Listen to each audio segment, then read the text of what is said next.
saaneet kunnian aloittaa lomaviikon Vetelinpäivällä. Teemana kevät. Toprakat on lauluryhmä Vetelistä, naisryhmä, jossa on 12 henkeä. Meitä on paikalla nämä 5, niin me nyt kumminkin sitten esiinnytään teille. Ja me lauletaan tästä 6 kansanlaulukirkko Vihkosesta laulut Lähtekäämme laulamahan ja tämän päivän meille annoit. Sen jälkeen Anna-Liisa esittää Petri Laaksosen Olkoon ylläsi kirkas taivas ja Pasi Säestä. Ja sitten Raunilta tulee päivän sanat. Ja lopuksi lauletaan yhdessä suvivirsi 571 kokonaan. Virsikirjassa oli tämä numero ja Iloisen laulajan kirja 38 on numero. Olkaa hyvät.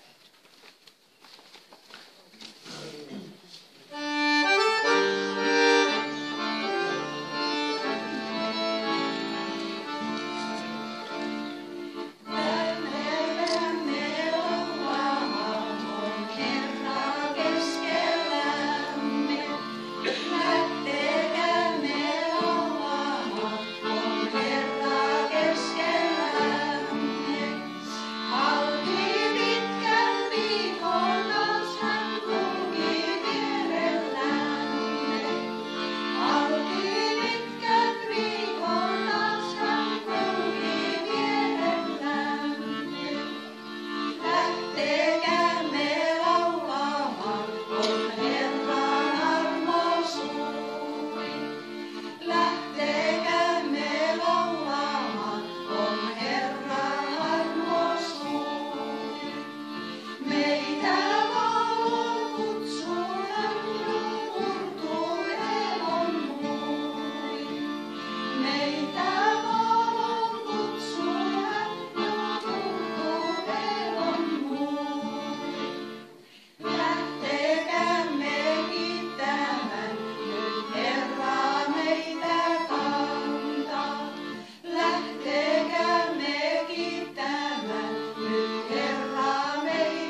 sinua koskettaa.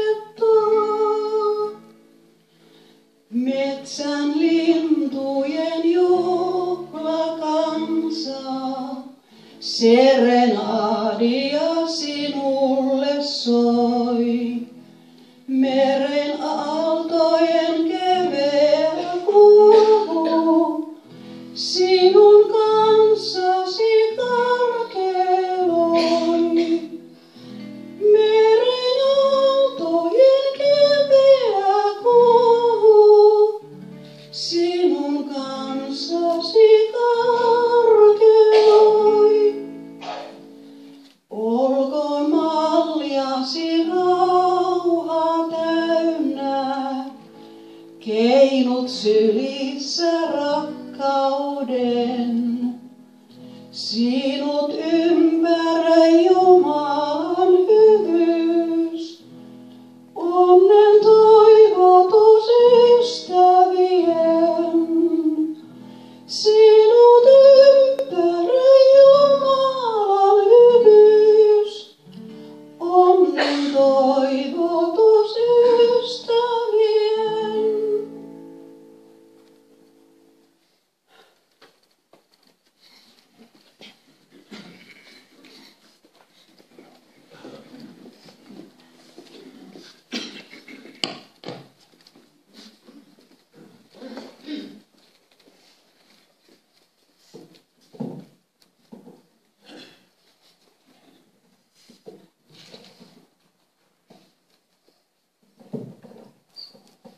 No niin, hyvää huomenta kaikille. Aloitamme tämän päivän sanan katsomalla vähän, mitä meille tänään tapahtuu televisiossa ja televisiosta kuulemme ja uutisista. Ja elämme mielenkiintoista aikaa. Kansojen rajoja halutaan siirtää, hallituksia muodostetaan ja hallitsijoita valitaan.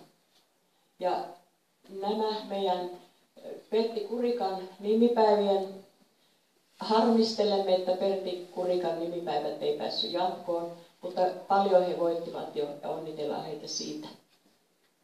Viime yönä monet varmasti täällä tietää sen jo, että Pertti Kurikka ei päässyt finaaliin, mutta urheasti he näyttivät sen kestävän, että olivat jo paljon voittaneet. Elämä on mielenkiintoista, kiinnostuneille.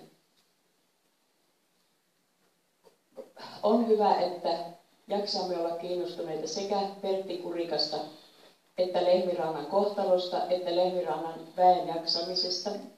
Ja tiedämme, että Lehmirannan väki tekee parhaansa meidän viihtymiseksemme.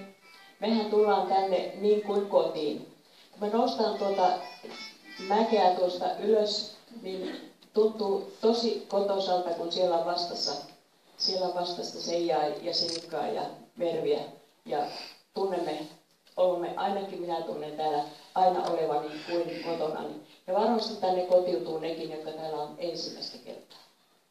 Ja jotain ainutlaatuisen hyvää sisältyy Eläkeliiton henkeen, jonka turvin toimijoilla on ollut siunausta toimilleen ja meillä kaikilla mahdollisuus viettää virkistävä viikko valmiiksi katettujen monipuolisten antimien kerran. Ja koetamme ottaa siihen omalta osuudeltamme sitten osaa niin paljon kuin me itse kukin voimme ja pystymme.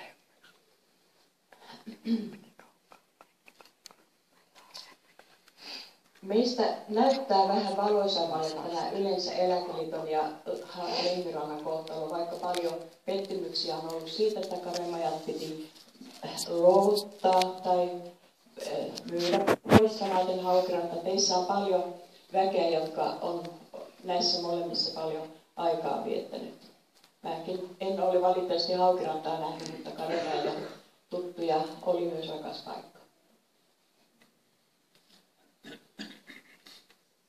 Mutta ongelmia ei nähtävästi Eläkeliitollakaan enempää ole, kun on pystytty hyvin ratkaisemaan. Eli tämä tämä paikka tässä rannalla seisoo hyvin tukevilla jaloillaan, hyvien ihmisten kyllä työn ansiosta. Pitkään eletty elämä on elämänkokemuksen lähde. Monet meistä ovat saaneet elää pitkään, paljon pitempään kuin järjestömme, jonka jäseninä olemme juhlineet piirimme ja yhdistyksiemme 40-vuotista taivalta. Näinkin on hyvä, että juhlavuoden huippuna vietämme yhteisen loman valikoimassamme paikassa, joka todella on meille monille tuttu.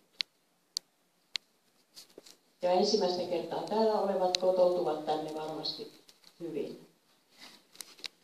Jokainen kevät ja erityisesti toukokuu on myös toivon ja toiveiden aikaa. Luonnon heräämisen aikana meidän on hyvä liittyä kiitokseen kaikista rakkaista ystävistämme ja läheisistä. Kiitos ja kannustus ei aina ole helppoa omien odotustemme ja kokemustemme paineessa. Asetamme helposti itsellemme ja nuorillemme tavoitteita, joiden ei ole aina mahdollista toteutua. Silti myös hetken epäonnistumisen kautta löytyy uusia upeita näköaloja, joita emme ehtineet tai pystyneet huomaamaan. Täytyy ottaa välillä tippa, välillä vettä, kuivaa vanha suuta.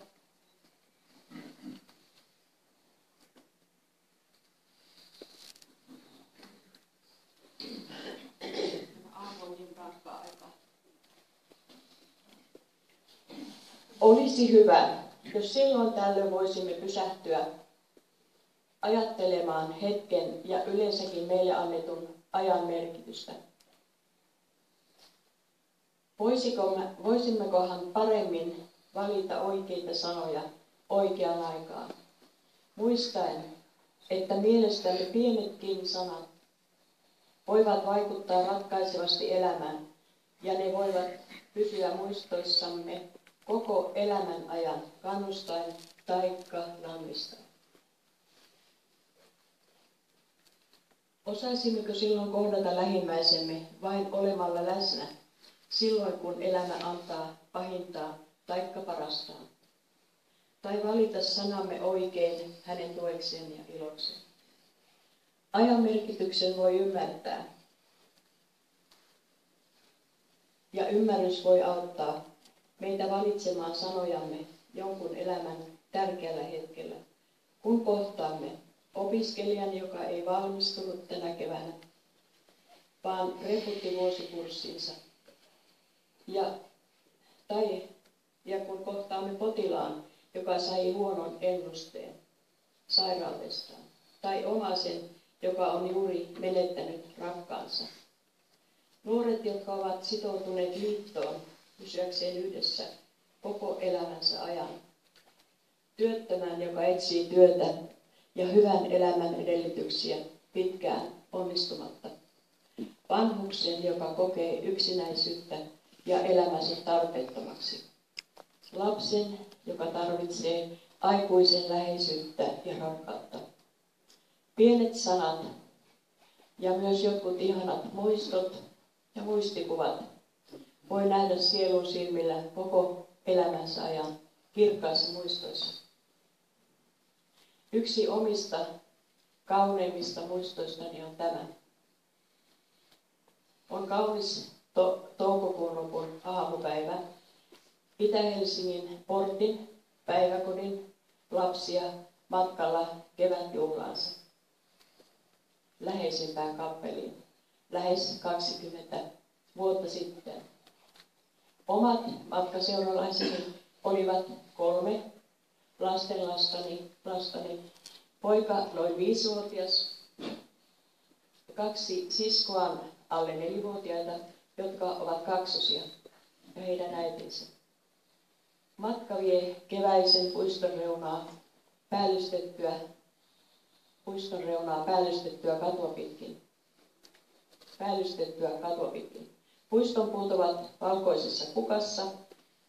Aurinko paistaa sinisellä taivaalla. Kirkonkellot soittavat virren alkusävelmää. Jo joutui armas aika.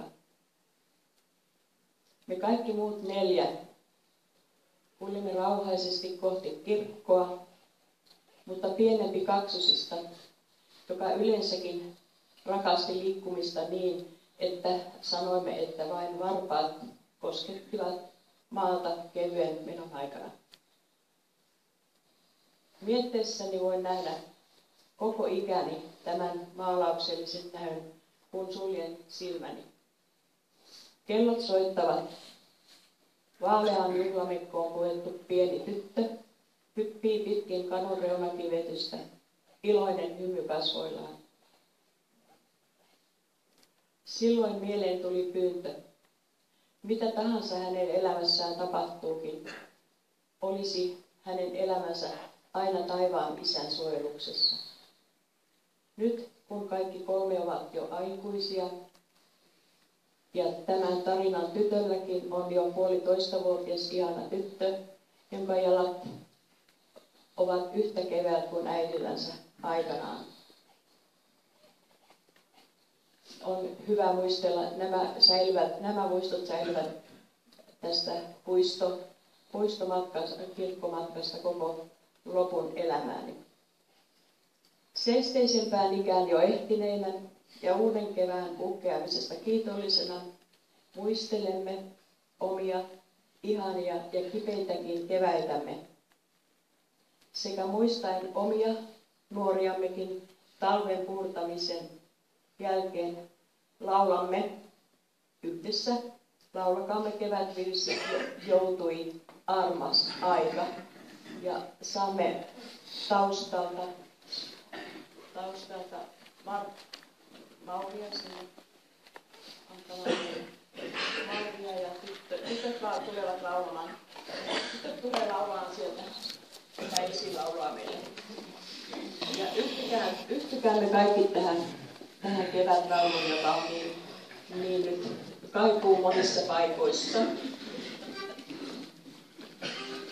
Tänä koulujen loppumisen aikana.